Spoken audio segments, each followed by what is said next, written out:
ಸ್ವಾಗತ. ನೀವೇನಾದರೂ ಹೊಸದಾಗಿ ನಮ್ಮ ಚಾನಲನ್ನು ನೋಡ್ತಾ ಇದ್ದೀರಾ, ನಮ್ಮ ಮನಡಿಗೆ ಚಾನಲ್ನ ಸಬ್ಸ್ಕ್ರೈಬ್ ಮಾಡ್ಕೊಳ್ಳಿ. ಹಾಗೆಯೇ ಪಕ್ಕದಲ್ಲಿ ಬರುವ ಬೆಲ್ಲೈಕನ್ನ ಕ್ಲಿಕ್ ಮಾಡ್ಕೊಳ್ಳಿ.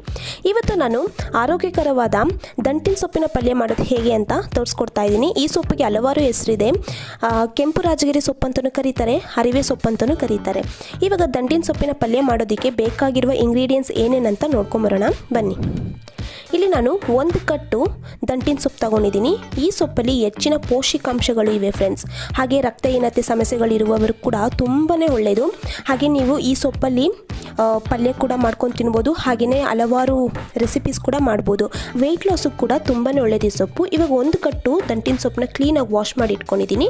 ಈರುಳ್ಳಿ 1ನೇ ಚಿಕ್ಕದಾಗಿ ಕಟ್ ಮಾಡಿ ಇಟ್ಕೊಂಡಿದ್ದೀನಿ. ಹಸಿಮೆಣಸಿನ್ಕಾಯಿ 4, ಬೆಳ್ಳುಳ್ಳಿ 6 ತಗೊಂಡಿದ್ದೀನಿ.